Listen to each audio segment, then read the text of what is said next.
Thank you for joining us for this second session of the AgrAbility National Training Workshop Encore webinars.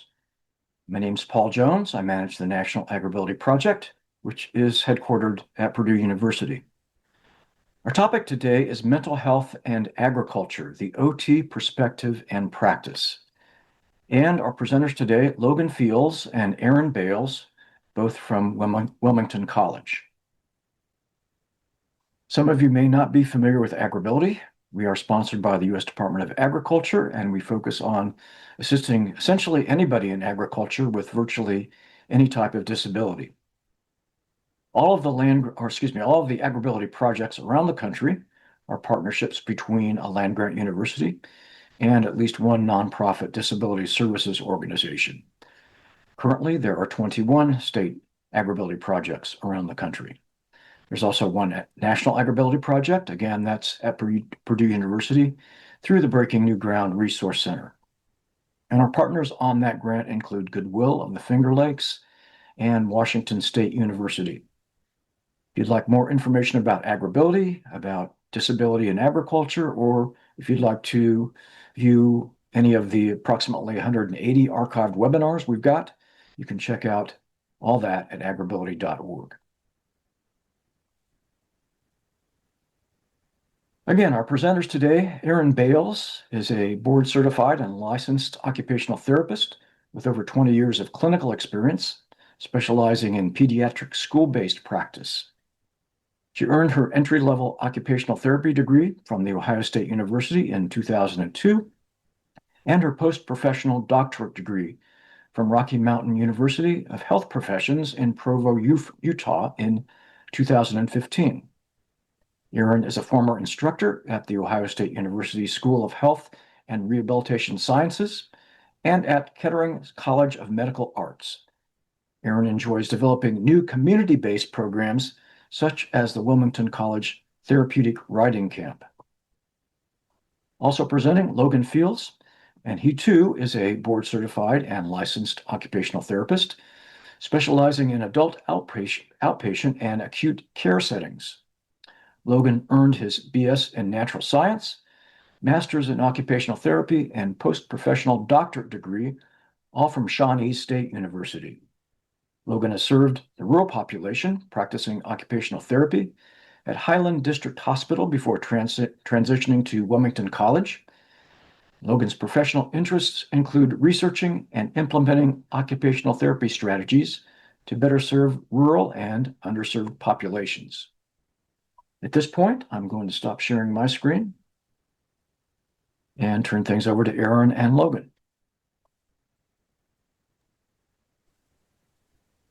Thank you, Paul, for that great welcome. My name is Erin Bales, and as Paul kind of gave the bio, I wanted to share a little more about my personal interest in agriculture and how I kind of came to be a part of this presentation. I grew up in a very agriculture-based community where many of my friends and family members worked in agriculture.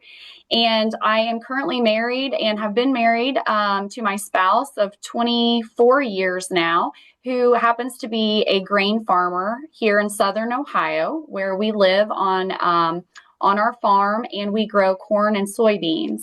So this topic is very relevant to me, both professionally and personally, and I'm just very pleased to be able to share with all of you today.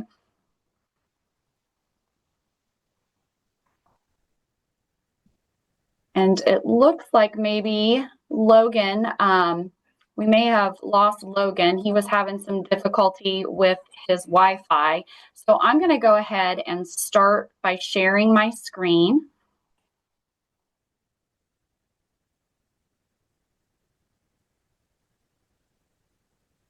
Okay. Please let me know if throughout this presentation anyone has difficulty viewing the slides, or if you have any questions, please send those to Paul in the chat. And so I just made Logan a co-host again, so he's back. He should be back on. Oh, okay. I'll let Logan, if you're here, I'll let you give your introduction of yourself. Yes, sorry, I had to switch from my computer to my phone, so sorry about that. Thank you, Paul, for the introduction. My name is Logan Fields, and a little bit more about myself. I also grew up in a very rural area, grew up working on a lot of farms as the cheap help for them.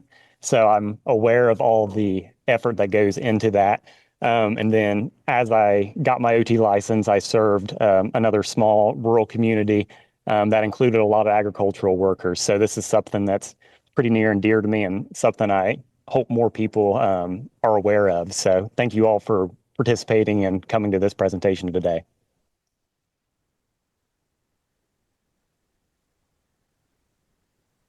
All right, so today what we hope to accomplish is to help you all understand how to identify the specific stressors that may occur with farming and ag-based professions, and to understand a little bit more about the occupational therapy profession and how we can go about evaluating and assessing an individual's mental health. We're going to look at some interventions that are unique to occupational therapy to address those mental health and well-being needs, and also kind of look at how OT and AgrAbility can partner together to help share this information out to all of you.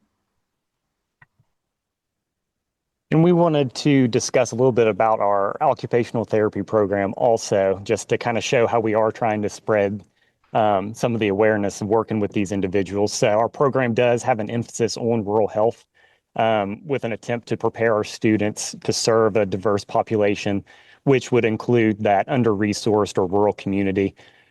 Within the program, we actually have a course that is completely geared toward just dealing with the rural population. So we talk a lot about what resources you may or may not have in rural areas and other entities that we can connect patients with that maybe our scope doesn't cover. The other thing we offer a therapeutic riding camp, again, getting more kiddos exposed to kind of that rural lifestyle where we host a week-long camp where they can come out and hang out in our equine barn and ride some horses and do some other fun camp activities.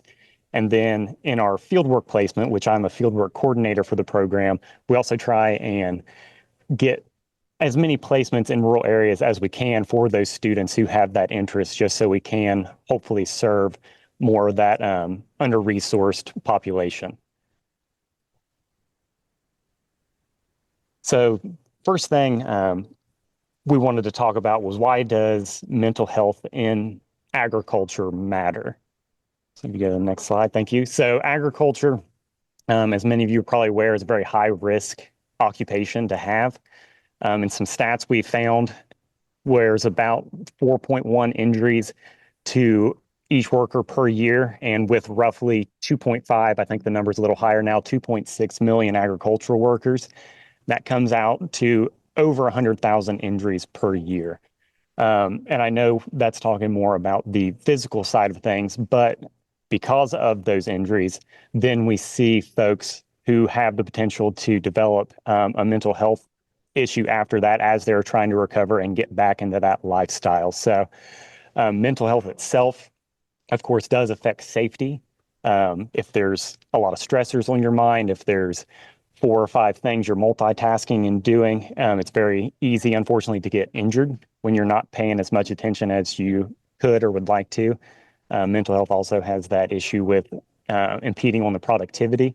So again, stressors and things happening, you may not have that productive day like you would have. And then, of course, recovery too. If you think about the injury that you have and the issues that it brings about, that negative mindset does tend to make recovery be a little tougher. So it's important to address that. And unfortunately, support often comes too late. And we'll talk about that in some preceding slides here. So first, why is farming a little different compared to other occupations, even other just rural-based occupations? And as many of you know, it's because it's very seasonal. You have a lot of the all or nothing windows. meaning you either get your crop out that week that it's nice out and it's not raining and it's not a drought, or you don't. Or you get that load of animals in that you needed, or those other materials that you needed, or you don't. There's also a lot of financial strain and uncertainty that comes along with it.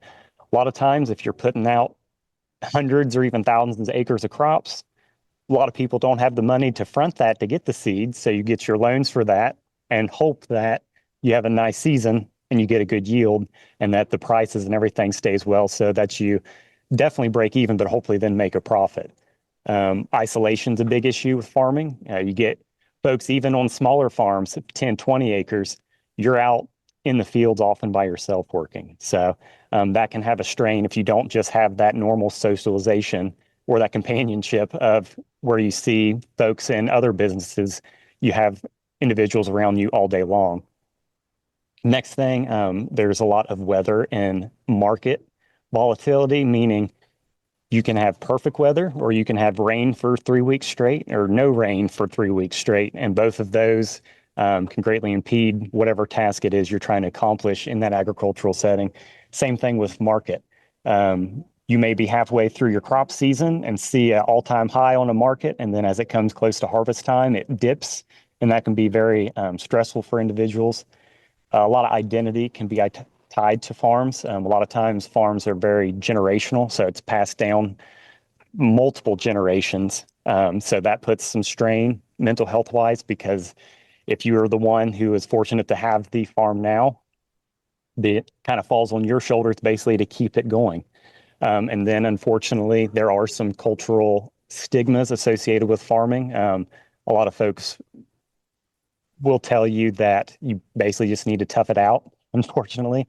And we all know that that doesn't typically work, but it's hard to get away from that stigma. So you get all that stuff, you get some potential injuries, you get some sleep deprivation, you get long hours out in the field, out in the barn, in the tractor, whatever it is.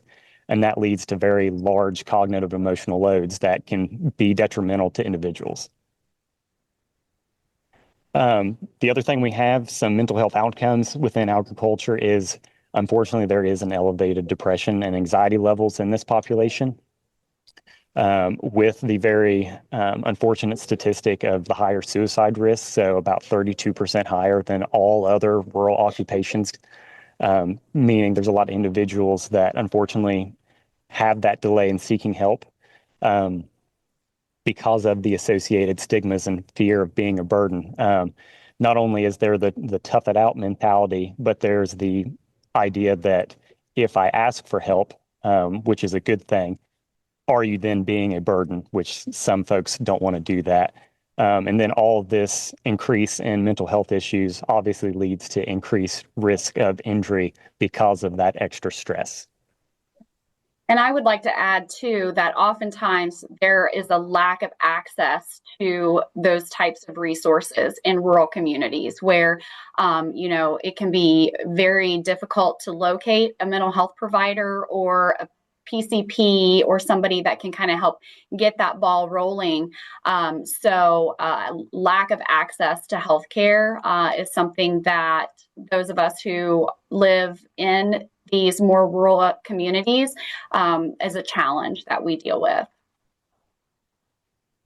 And then mental health is also occupational, meaning there can be a stress is embedded within daily work. And this becomes very important in agricultural-based careers because there's a blurred line between work life and actual home life. A lot of times the workday starts sun up and it doesn't stop until sundown. And even once you get home, there's still always the mindset of what I need to do the next day, what didn't I get done today. The other thing, that identity is again tied to productivity and work. So things that get embedded like the time crunch, the financial strain, environmental hazards, all that can lead to issues with your identity as an agricultural worker. And unfortunately, work never pauses for mental health. And then stressors themselves are rarely episodic, meaning there's no pattern to know when that stressor may come. Again, with something as simple as weather, the volatility of that, of radar said no rain, all of a sudden we get a downpour that ruins your whole day. So a lot of these things come into play, and mental health will affect that occupation in almost every level. So why occupational therapy, and how does that fit into this agriculture world? First off, I want to clarify a common misnomer with the term occupational therapy.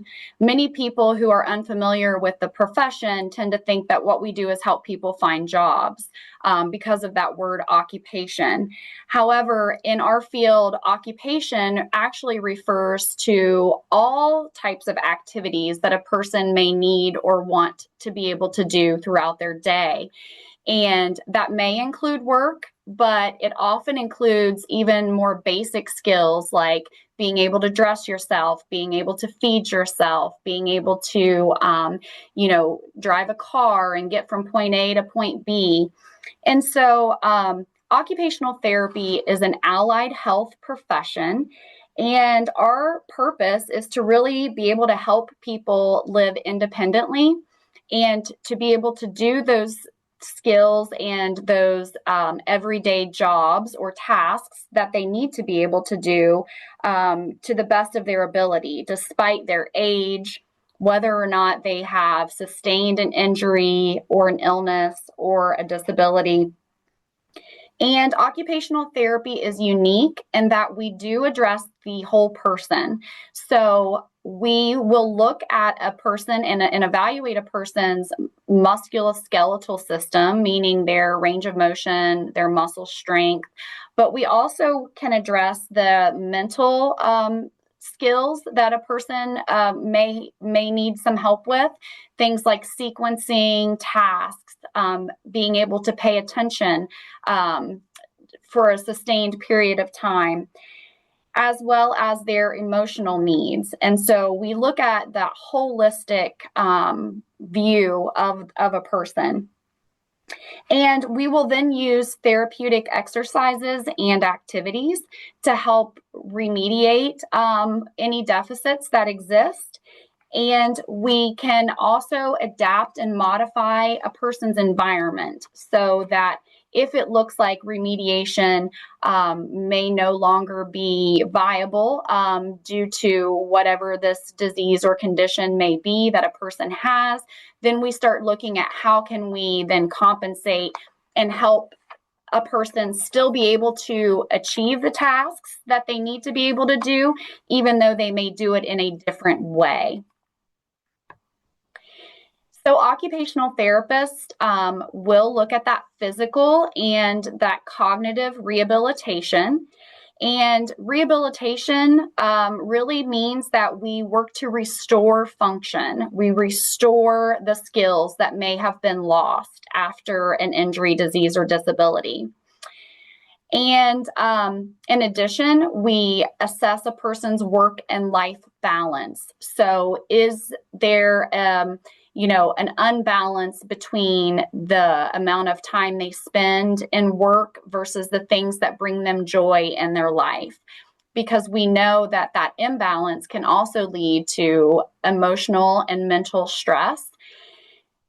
We look at roles and routines. So what is important to the patient or the client, and what is it that they need to be able to do in their day? What type of work do they do? Are they a husband? Are they a parent? Are they, somebody's caregiver? So we look at what types of skills does the person need to have, and how does that fit into their daily life? Occupational therapy is very client or person focused, meaning that we involve the client in the decision-making process. That involves identifying the things that are most meaningful to them and what it is that they would like to work on in therapy, and we meet them where they are. So we would, in an initial visit, we would sit down and we would have a conversation to learn more about what their daily life looks like, where they're having trouble, and what it is that they would like to prioritize in therapy. And oftentimes that includes learning stress management techniques and how to adapt their lifestyle so that they can have a great quality of life. As I mentioned before, the environment plays a big part of this. And so OTs are very unique and creative in that we often find solutions to the problems that a person may have by adapting certain tools or adapting their environment in a way that will allow them to continue to do the work and engage in those roles in a way that is meaningful. And OTs do support the mental health of these clients as well.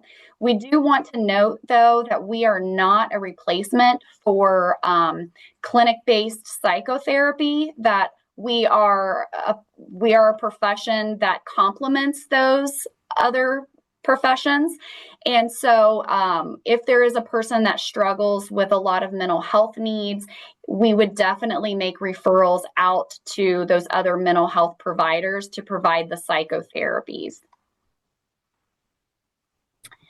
So how does an OT then assess a person's mental health? Well, the first thing that we do is we develop what's called the occupational profile, which this is the initial conversation that we have when we first meet a client. And we ask them to describe what their typical day looks like so that we can not only build a relationship with our client, but we help to understand their perspective and what it is that's important to them and what it is that they need to be able to do. So we may ask questions like, tell me about a typical day. What does your daily routine look like? Let's start with what time you get up in the morning and tell me all the things that you do on a normal day. We may want to know more about their perspective on how that injury or disability or circumstance has impacted their ability to engage in those daily routines. And what we are looking for, what we are assessing in that occupational profile interview is gaps or areas where we can intervene. So we may look for clues that the person maybe has a sleep issue that is impacting a lot of their daily life tasks. Or maybe they have that work-life imbalance. And so that may be an area that we want to start intervening.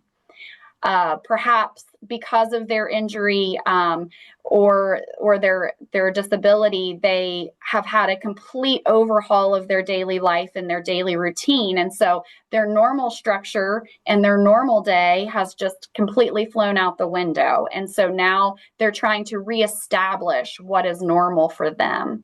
And so these are some of the things that we will listen for as we're having these conversations. As I mentioned before, role identity, especially relative to the agriculture people who work in agriculture and those populations, farming becomes a part of a person's core being. From my observations and from the experiences that I have had growing up and also being a part of a farming family, a person identifies that occupation as who they are. Farming is not a job, they are a farmer. And so it changes the importance of that role. And it allows us to start looking at how independent is this client or this person, and what areas do they need our help with to regain independence? What can we do to help engage and develop their productivity if they need to work at a pace that may be slower than what they are typically accustomed to? And then looking at that bigger picture and the mental health and the emotional side of their needs is how does this impact generational legacy and their identity as a farmer. So like I had mentioned earlier, a lot of issues with agricultural injury that can lead to things like depression and anxiety. Because of that, there are several screens that we have available to us as OTs and the general public to kind of look at these. And the nice thing with them is they're very quick and to the point. A lot of times we want to be mindful of the time available for that individual, especially if they are trying to work on that productivity, getting back into their normal swing of things. So these are a couple examples of some quick screens that we can do. So the PHQ-9 is just a 9-question screener test. It's just looking at depression and possible, the possible levels of depression in individuals. Then we have the GAD-7. So this is a 7-question screener. Again, looking mostly at just overall anxiety in a couple different areas. We have the AUDIT-C. So this one is actually looking at alcohol consumption. So there are some studies out there that indicate that there's some high rates of binge drinking used to cope with some of that intense or uncontrollable stress that some agricultural members sometimes experience because of things like we had mentioned earlier, financial strain, isolation, and mental health struggles. So that lets us kind of see if they are consuming alcohol, is it to a binge level or a worrisome level? And then finally, one that's a little bit more tedious to kind of administer, the COPM. So this one is nice because it's self-rated by the farmer. It's a lot of times we want to be careful of assuming what's going on with folks. This takes our assumption out of it because it is the individual coming up with the goals that they want to work on. It's nice because it keeps a focus on the occupations that matter to them. So maybe it is purely the farming task that they want to get back to, but maybe it's not. Maybe it's a dressing task that got difficult after an injury that they want to look at and work on more. This helps us to avoid labeling and again, helps us to avoid assumption on our side as the occupational therapist. It's typically fairly easy to see if there is a physical issue and we can assume that someone may struggle, but that may not be of concern to them.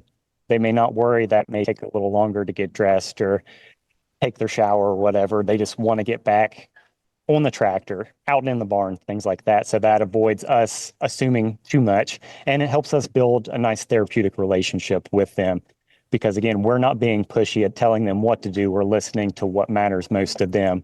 And a lot of times we can get them to throw in some mental health issues as well. That way we can address not only the physical issue of the injury, but the mental side of it as well. One really useful thing that we can do is just simple observation with these individuals. We go out to the farm during a farm visit and just tell them to go about their day. And we watch as they do the tasks that they need to do. So a couple big things we look for is poor safety awareness. So are they doing a task that involves working in the barn with maybe the cattle for some reason? And they're constantly turning their back to the animals. They're leaving gates open. They're putting stuff in the way so they no longer have an exit to get out if something would happen with that animal. So we're looking for poor safety awareness that they're showing us. We looked also for slowed motor responses.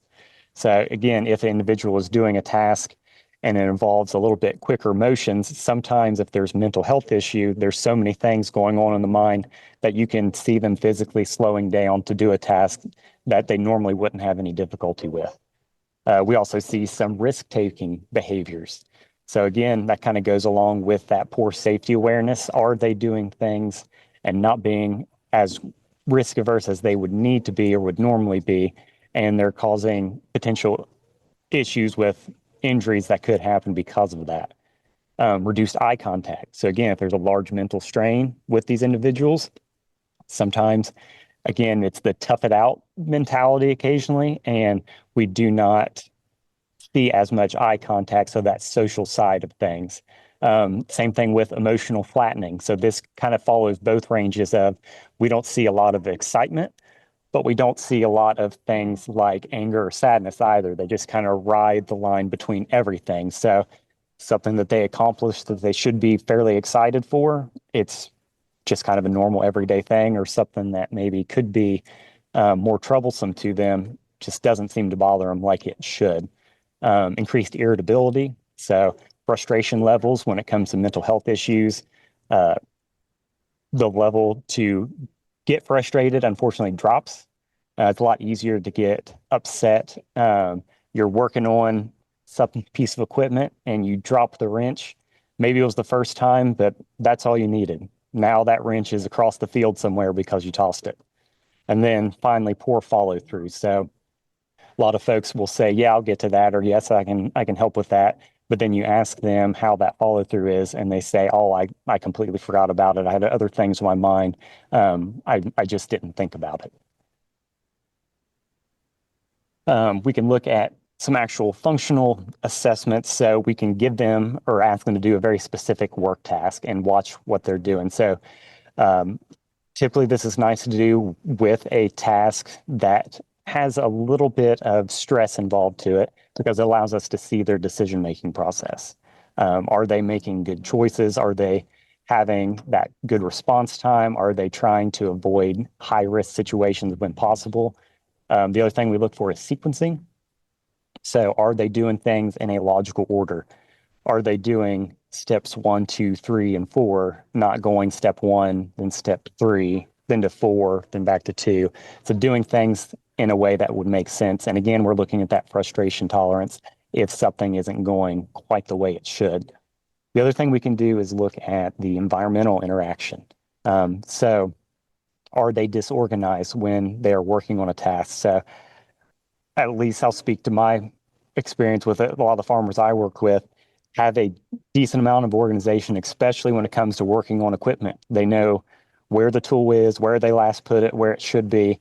But in this instance, are they under that higher cognitive load, that emotional stress? Are they disorganized, misplacing things, or not finding things that should be fairly easy to locate for them? And then we look at things like overcommitment. So we're trying to, or they're rather trying to get back into those higher productivity levels of their work, and they take on too many tasks. So something that they have time for 2 to 3 tasks, they're saying yes to 4 and 5 and 6 tasks. And finally, because of that, there is a lack of pacing. So whenever they do a task, there's never a break or a rest in between, and they're constantly go, go, go, and never taking that rest break that would be very useful for them. So after we collect all of our observational data and our assessment data, what we're doing is we're building through that evaluation, we're building kind of a profile of that person and what are the problems that we need to address. And so the next step then is to develop a plan of action, and we call that an intervention plan. And so when we are developing our intervention plan, we are, again, prioritizing the things that are most important to the client at that time. And oftentimes, an injury or a physical accident can result in a lot of anxiety and uncertainty for that farmer. There may be a fear of re-injury, that they're going to hurt themselves again. And so there's a lot of avoidance type behaviors or movements that would prevent them from being able to engage in that job of farming. We've talked about the psychosocial or the mental health impact of that, which is loss of the role and a loss of their identity.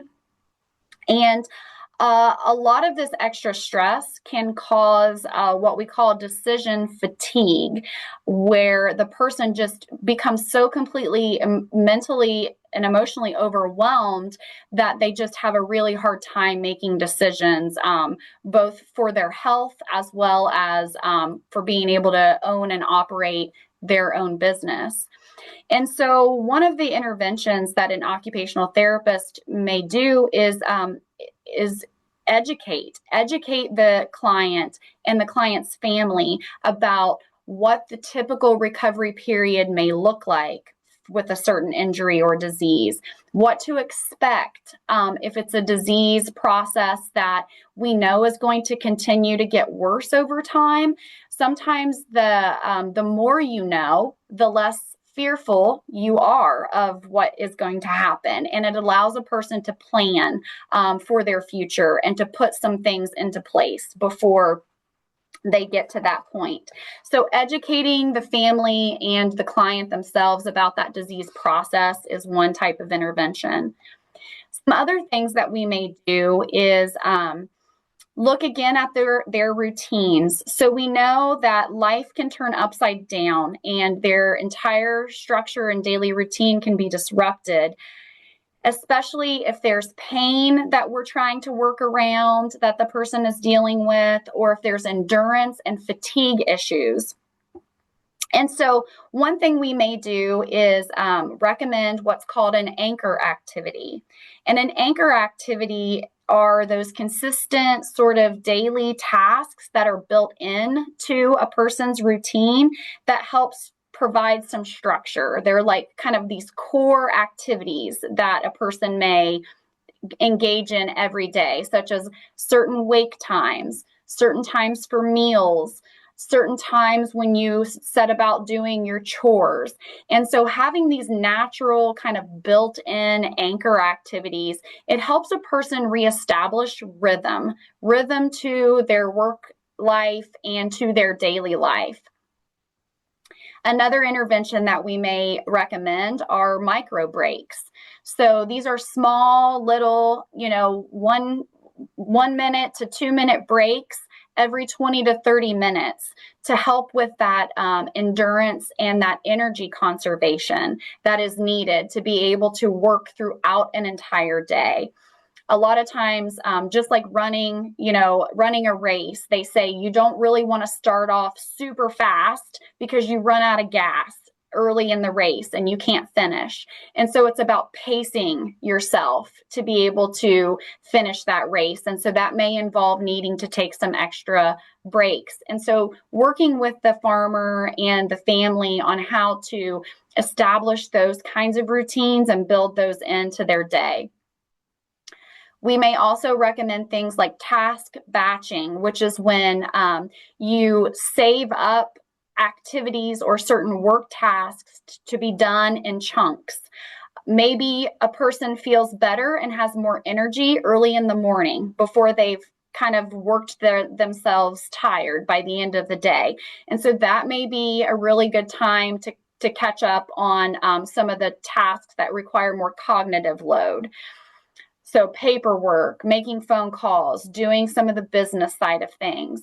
And again, perhaps even just scheduling in sometimes to take short breaks, both inside and outside, especially when the weather isn't always the best for us.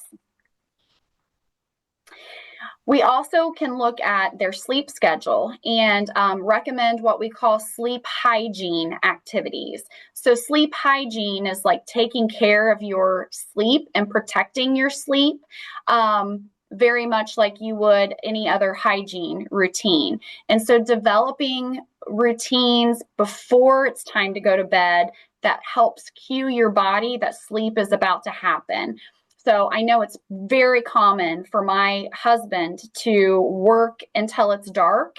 And then when he comes inside, he's doing things in the house. And the next thing you know, it's 11 o'clock at night and he hasn't sat down. And then he can't just jump into bed at that point in time and fall asleep. It kind of takes him some time to kind of get into the mindset and get his body ready for sleep. And so that's what I mean by those wind down routines and establishing some of those routines a little earlier in the evening, especially if sleep has been disrupted.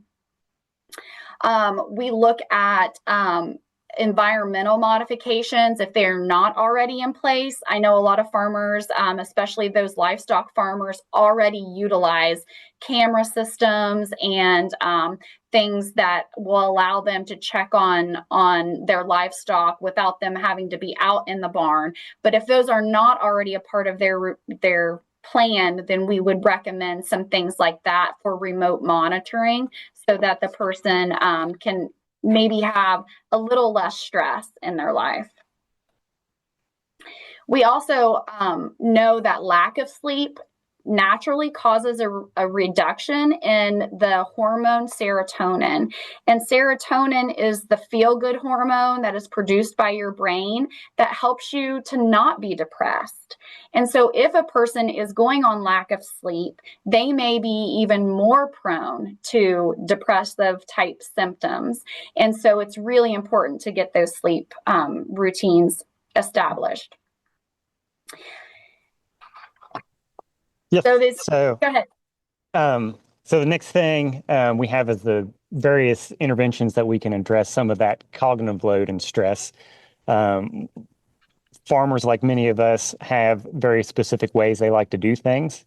And with that, if there's an injury, illness, whatever happens, sometimes that doesn't work anymore. So that's where something like the problem-solving worksheet is useful because it makes the individual think in a different perspective to try and fix the issue that they're having with that task. So what it does is it defines what that problem is. It allows them then to look at what options are available or which ways they can change the way they went about a task. They can then pick which one seems most useful or most logical to them, and then finally plan out how to use that chosen pick for the individual to make sure that they can complete the task in a new way. The other nice thing you can do is something called behavioral activation. Basically, that's looking at scheduling in some meaningful non-farm related tasks. So as you go throughout the day, put something in the schedule, in your daily routine that you can look forward to doing that's not farm work. We do this a lot with our students, actually. I emphasize this when they go to take their board exam. The day of the board exam, sign up for it. As soon as you're done, have something different scheduled. Do not think about OT.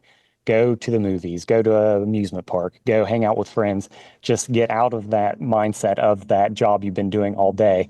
Kind of gives you a reset and allows you to kind of get that small break. It also kind of gives, like Erin mentioned, those micro breaks without just sitting and not doing anything necessarily. So that's a nice way to get those thrown in throughout the day. Some breath cues are nice. So either box breathing or the method called 4-7-8. Both of those rely on a pattern of breathing as far as when you inhale, when you hold it, when you exhale, and it's with the box one when you hold again. What this does is it helps to calm the overall nervous system. So it activates your parasympathetic system, so that rest and digest, to help counteract your sympathetic, that fight or flight response. So it helps lower your heart rate, it lowers your blood pressure, it can help decrease your overall stress. And the nice thing, it doesn't take a long time. If you can do these breath cues, again, during that micro break, it kind of doubles up on that impact on the mental health.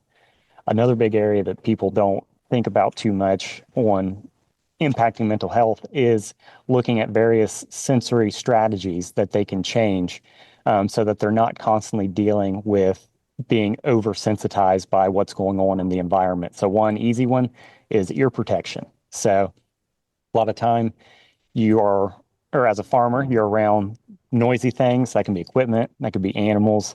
That leads to potentially dangerous choices that you pick because you're constantly listening to that loud noise, and that increases your stress load. So you may make that riskier choice to hurry up and finish something when you shouldn't, just to get away from the noise. You can do things like weighted vests. So that is another one of those things that will help calm the nervous system. It kind of helps you regulate where you're at, where your body's at, and helps, again, calm that kind of fight or flight sense so you can make some better decisions. And then something as simple as warm or cool drinks. So with warm drinks promoting more things like relaxation, and the cooler drinks helping to increase alertness, again, both to work on that mental health side of things as you're going through those daily tasks. And then these next two slides, I'll actually talk about some more physical things that you can do because that can have quite an impact on the mental health, because if you're having issues with your physical body, that's just one more thing that you're thinking about on top of all the other decisions throughout the day. So you're thinking about why your back's hurting, or you're thinking about where you need to set the environment up, which we'll talk about in the next slide. So these are just some quick things that can help improve that overall interaction between the physical and mental health side as well. So first thing being good body mechanics, which you can harp every day. It's hard to break that routine of bending with your back and not your hips and things like that, but it is important to protect your joints. And then adding whatever braces that you may need. So sometimes it's something like a knee brace or a wrist brace that we may recommend for a farmer. If they're having discomfort, that little bit of support, again, takes that one thing off their mind to allow them to make some better decisions and hopefully avoid injury. And then just promotion of proper movement. So again, when you think good body mechanics, so bending at the hips, squatting down to pick things up, keeping things close to you when you're lifting and carrying it, pushing things versus pulling things is generally better. So anything like that, again, just to take the mindset off the physical side of things. There's also some assistive technology that we recommend individuals in these settings. There's some nice low-tech ones, so simple things like a timer. So again, most farmers don't think of implementing those micro breaks. If you have a timer on your phone, you can set it so you work for an hour and then you take a break for 5 or 10 minutes and so on, going down the rest of your day. Something like whiteboards or chore lists, like Erin mentioned, doing some of that task batching, you can create that overall to-do plan that you need to work on that you can have on that whiteboard so that you can see, once I get done with this paperwork, I can take a break. Then I can get out. I can do some maintenance on equipment. I can take my break. Then I can go out and do the rest of the chores as the day goes. And then there's also, of course, very high-tech things, again, typically using something like your cell phone. So you can have a shared calendar so you can work on having other individuals kind of know what your daily plan is to see if they're available to help. Of course, those all important weather alerts when it comes to farming, when that pop-up shower is coming or when those long stretches of drought may occur. And then there's even higher high-tech things as we see more and more equipment getting involved with things like GPS. So you don't have to worry about physical structures as you're out in the field anymore. Your GPS basically tells everything where it is and where to go. So again, trying to implement some sort of assistive technology just to take some of that decision-making out to help with that mental health.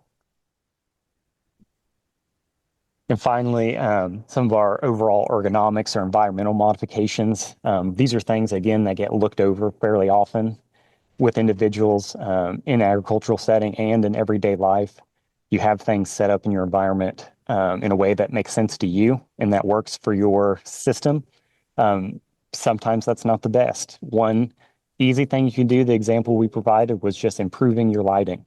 Not only does that take some of that visual strain out of the equation, it also highlights areas that could create an injury. So maybe you didn't see that something spilled because it's fairly dimly lit, but that increase in lighting helps illuminate that to see that so you avoid that slip and potential fall. Doing something as simple as non-slip mats. So these are great, especially going in and out of barns. A lot of times, unless you have a nice setup where you have good gravel or pavement leading up to your barn, if you have mud there or your tractor or whatever equipment has brought mud into the equation, there's potential for higher issues of slipping. So those non-slip mats are nice. Something as simple as hose your tractor. So again, kind of working on things like your equipment. So your air hose, instead of manually having to crank it up every day after you're done with it, having those where you give it the quick tug and it pulls back in and retracts itself. That one is one that will help some of the physical side again, so you don't have strain on things like your upper body as you do that same task over and over. An adjustable workbench is another good thing. Nothing more frustrating than working on something that requires you to have it kind of up and close to your face because it's got small intricate parts, but you're having to bend over on a low table to do that. Having those adjustable workbenches, bringing the actual work closer to you rather than you moving closer to the work, is a nice way to take some of that strain off the body. And probably the biggest thing, but probably the most difficult thing to address in this population is doing things like decluttering. There's only finite amounts of space in areas that you're working, and usually you can make it work fairly well, but there's always a cord in the way or a box in the way or a piece of equipment sticking out that extra foot that you could move to, again, hopefully avoid injury and issues with mental health with your recovery as you go on. So let's end here with a case example of a farmer who sustained a back injury as he was loading feed for his cattle. And as a part of that back injury, he's dealing with a lot of pain as well as anxiety related to the pain, like exacerbating the pain, as well as needing to return to work, but being afraid to return to work for fear of hurting his back even more. And so what the occupational therapist could do in this situation is, number one, task grading. So this is looking at the activities that he may need to do in his typical routine and finding ways to make them a little easier to do. So one example may be rather than filling an entire bucket with water to feed animals, he's maybe filling only halfway the bucket, or the same with feed. So we start looking at kind of shortcuts that we may be able to do that would prevent additional strain and stress on the back, while still allowing the person to be able to accomplish the original goal.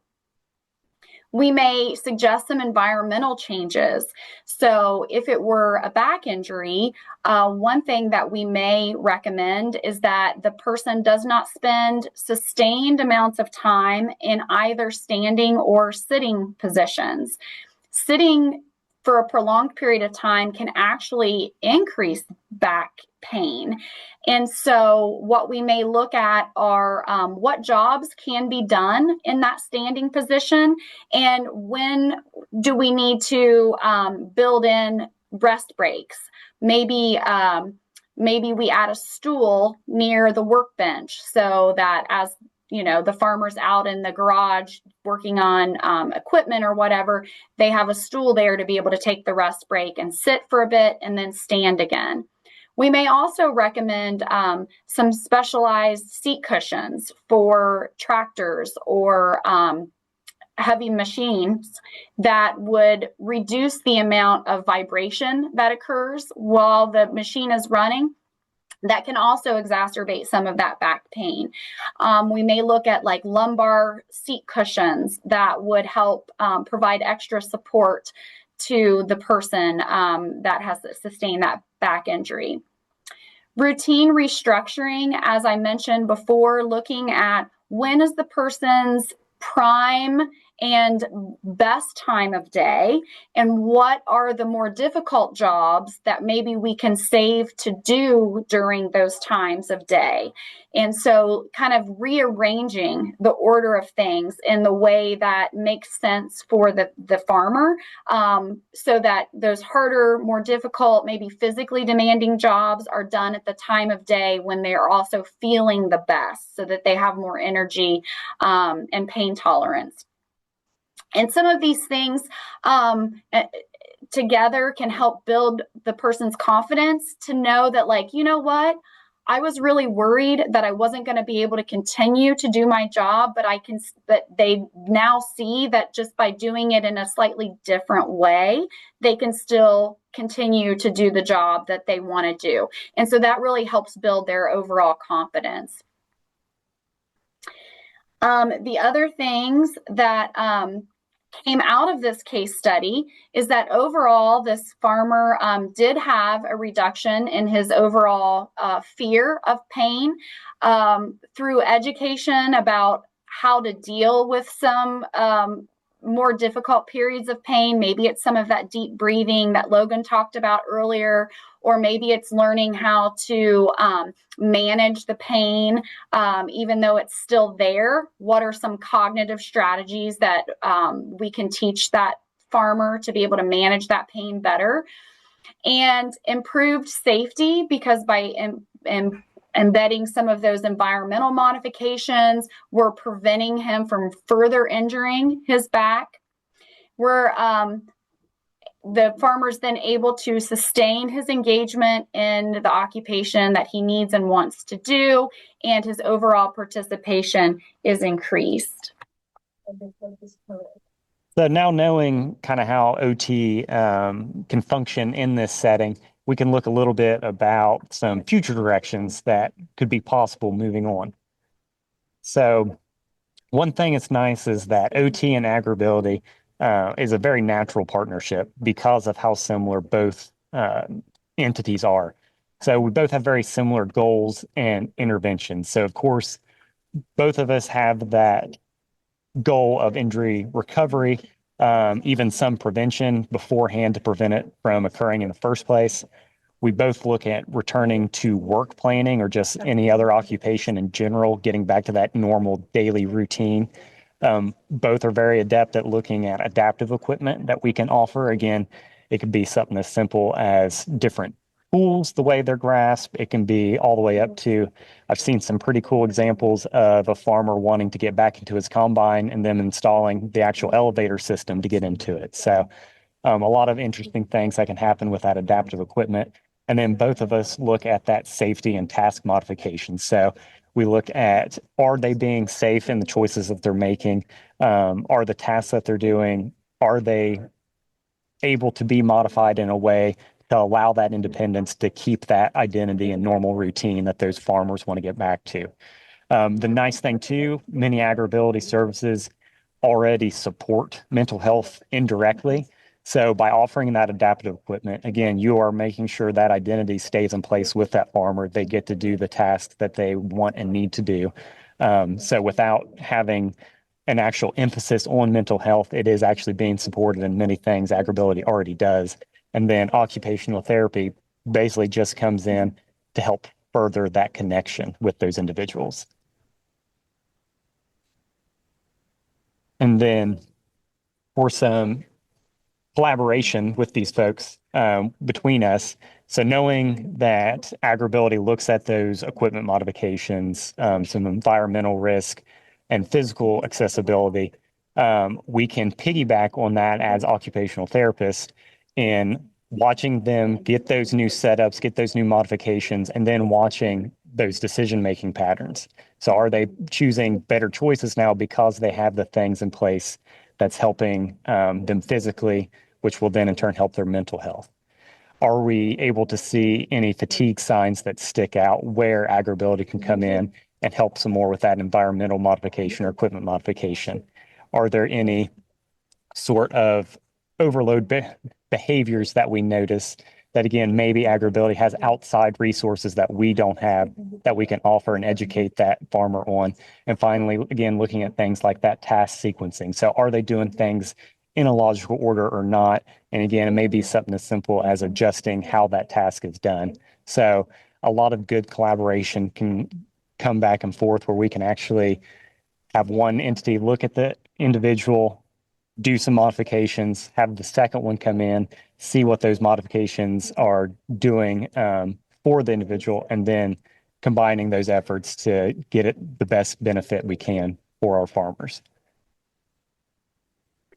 So we know that, the stigmas that surround, getting help for the mental needs of a farmer may be challenging, and that a lot of farmers may resist the types of services that they could really benefit from simply because of that stigma. And occupational therapy provides sort of a window into that healthcare arena where we help bridge the gap of the knowledge that we have behind physical healing and in physical recovery, as well as mental health recovery and some of the strategies that are involved with that. Whereas AgrAbility, really partners with that industry side of agriculture. And so while a person may resist, that term of being a patient or getting services from healthcare, they would accept these ideas that are smart to help improve efficiency, to help improve their safety and their fatigue management. And so OT and AgrAbility together can really, be a powerful resource to a lot of these people. So OT and AgrAbility embeds mental health support into the work that farmers are already doing and where farmers are most comfortable engaging. And we just really love the work that AgrAbility does, and we just see how this is such a great organization and resource for everyone that works within this field. So that brings us to the end of our presentation, and Logan and I would welcome your questions or comments or feedback. Feel free to email either of us at the email address that you see here on your screen. And we would be happy to answer any questions that you have. Thanks so much, Erin and Logan, for that excellent presentation. We've had several webinars in the past that dealt just solely with farm stress, but I think this is the first one where we've talked about the intersection of injury and how that affects stress. So a very interesting and relevant topic there.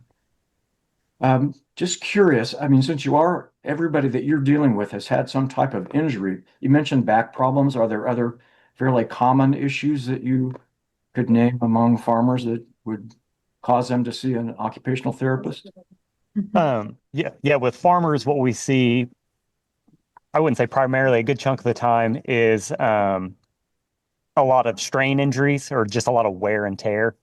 Again, you're a farmer, you're doing a lot of the tasks. It's very physical.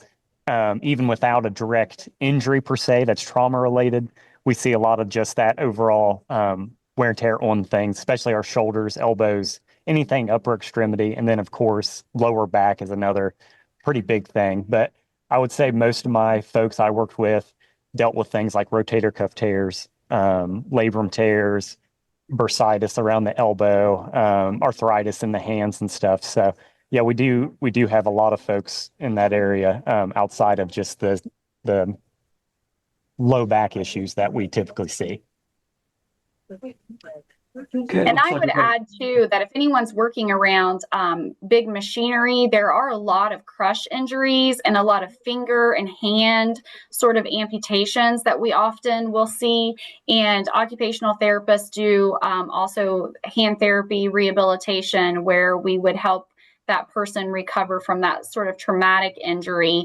And again, look at how they can go about doing their jobs differently if, they have had an amputation. Okay, thank you. We do have a couple people wanting to ask questions verbally, so I will ask Connie to unmute. See if she can do that. Good afternoon, everyone. Dr. Connie Baptiste out of wonderful Georgia, down south, where it is about 107.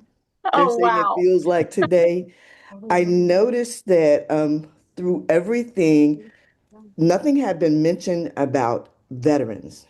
And the numbers are showing that veterans are returning farmers, and we come back with a plethora of physical injuries and non-physical injuries, and how we are taken care of sometimes does not look the same as a farmer with no military experience. Are you guys engaging that? How do you address that? That's a really great question, Connie. Yes, occupational therapists do often work with veterans, and to your point, yeah, a lot of veterans may come back and re-enter the agriculture kind of community in such ways. And so I think a lot of the mental health sort of interventions that OTs do, I would like to reiterate that we do work kind of hand in hand with some of those other mental health providers that would provide psychotherapy, especially in the issues related to PTSD and even their primary care doctors when we talk about pharmacology and some of the things that they may need to help with some of those issues. But there's a lot of research about the value of engaging in meaningful work of any type in helping people recover and lead productive and high quality lives, despite, the mental issues that they may have. In fact, there's a advertisement that I hear over and over again from the cancer population, and about how research is showing how people that are able to engage in their work while they're undergoing chemotherapy and radiation have drastically improved outcomes for cancer recovery. And so a part of what we do with occupational therapy is to help those people just stay engaged in the work that they find to be meaningful. And if it means doing it in a different way, we problem solve and find what is that different way that they can go about doing that job. I don't know if that straight answers your question, but I would also add to that the big emphasis on why we would like to be more involved kind of with that AgrAbility side of thing is because they get involved at the actual home with individuals. I've worked with a lot of farmers in the hospital setting, and that's great that I can get them up and get them back to bathing, dressing, all that good stuff. But it really takes us going out to the actual place where they're doing their work to make it work more for them. And I think that applies for the veterans as well. Unfortunately, with injuries, it's not a one kind of idea fixes everything. So that's where getting out and being actually around them and not just putting the kind of that cookie cutter response to either a physical or mental health injury allows us to be a little bit more personable and make it a little bit more individual and unique to the person to address their specific issues they may be dealing with. And then Connie too, occupational therapists do work in hospitals, and in fact, all veterans hospitals, OTs are employed. In fact, they do inpatient, outpatient, and they also will provide some home health therapies.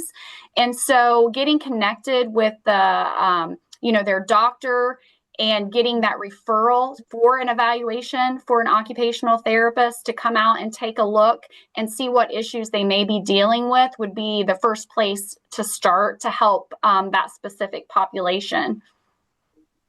Okay, we do have a question from Michael. Do you want to go ahead, Michael? I've been in social work in Iowa for over 12 years. 6 months ago, I switched to a position that works with farmers in Iowa. The farmer suicide rate in Iowa for the past 2 years is alarmingly high. A coworker of mine who has worked with farmers for over 30 years said that he has never seen the suicide rate this high, worse than the farm crisis in the 1970s. This is a taboo subject in Iowa. No one seems to want to address it. I have worked with farmers who are obviously lonely and depressed. I'm looking for professionals who are willing to have an honest conversation on how to address it on a community level, not just an individual level.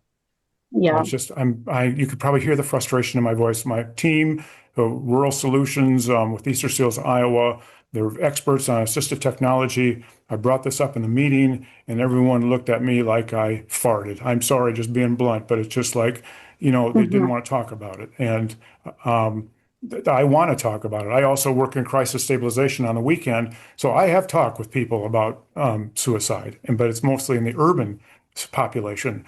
I need help and guidance on the rural population, and also guidance from professionals that say, okay, this elephant's in the middle of the room. Let's talk about it. I don't know where it is, like it is. I would assume there's a lot of problems around the whole country, but Iowa is like the best kept secret. It's not even it's not something you want to keep secret because it's very serious. Mm-hmm. Yeah. Michael, I will say, I hear you. Just 2 weeks ago, we had a local farmer from my hometown community commit suicide. And I think it starts with normalizing this conversation at all levels, starting with some of the youth programs that we have, like 4-H, FFA, having these types of conversations so that, from an early and young age, we start to have the terminology and we start to kind of educate people on what to look for when you suspect that maybe somebody is dealing with depression and anxiety.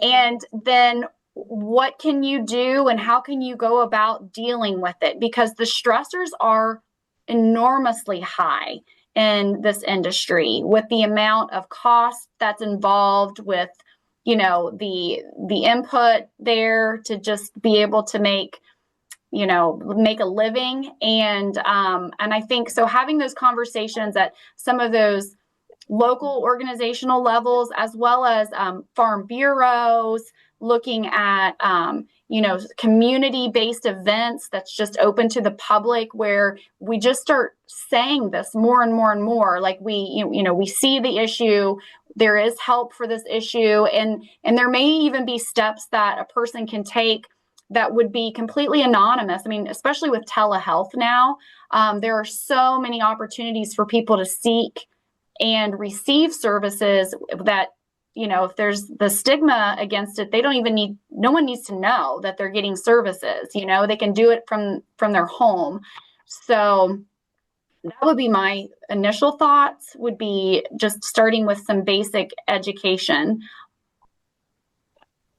I will point out along that line that we are hosting a webinar on July 30th, and that will feature an overview of the Farm Ranch Stress Network that's sponsored by USDA, and there are resources in all 4 of the regional centers, and those 4 regional centers will be represented in that webinar to talk in general about services that are available in each of those regions, including the North Central, which would include Iowa. So that may be a good place to visit also. And then actually next week our webinar touches on the aspect of youth, as you mentioned. We'll be talking about how Missouri AgrAbility and 4-H promote farm safety and mental well-being for all youth. So that might be another avenue for exploring the topic. You did have several other questions in chat I want to at least touch on before we leave. One was about dealing with people that don't speak English, and I'm not sure if that's an area you guys have dealt with or not, but there are a lot of agriculture workers that don't speak English. And do you have any thoughts or comments about how to address those needs? Yeah, that's something I haven't had to deal with personally, but obviously know, looking over a lot of the stats on the how many agricultural workers we have and how many may not speak English is obviously a big concern. I think one thing that we deal with that makes that tough is accessibility to something as simple as an interpreter. I know there are a lot of applications out there now that you can get that basically has an on-call interpreter. When we've used that, I know in at least the hospital setting a lot of the times, but that would be of use if that's something that we came across. The only issue you, of course, get with that is some of the issues, especially from where I'm from back home. Even if you have that app, you probably have absolutely no cell phone service to use said app. So that's something that you'd have to deal with to potentially get someone in person. But as far as personally experiencing that, I have not had that chance yet. So I'm not sure the best way to go about that. Okay. All right. Thank you for your input on that. A few other things. Some of the comments talked about trying to do outreach, related to stress and mental health. I guess one question is, do occupational therapists normally do those types of outreach activities, or do most of the people you see come to you through some other setting? I would say a little bit of both, actually. I know a lot of times OTs try and do a lot of educational things in the community, and mental health is for sure that. The issue is getting the word out and just getting people to actually come to those or even watch it virtually. So that's one thing we run into. But yes, we do try and offer a lot. That's another thing in like our program. We try and have students be aware of these issues so that they can create potential educational programs. And like Erin mentioned, one of the probably more useful areas that we can do this in the agricultural setting is things like the local farm bureaus. Setting up if they've got monthly meetings, even if it's us just going and giving a quick 10, 15-minute talk about some of this stuff. It may be enough exposure to individuals to give them some resources they weren't aware of beforehand. Okay, thank you. We do have several other comments in the chat. I won't go and read through all those just for the sake of time. Mention a few. There are resources there listed for how to talk about suicide, about the Farmer Angel Network, which is in Wisconsin, some other webinar options listed there.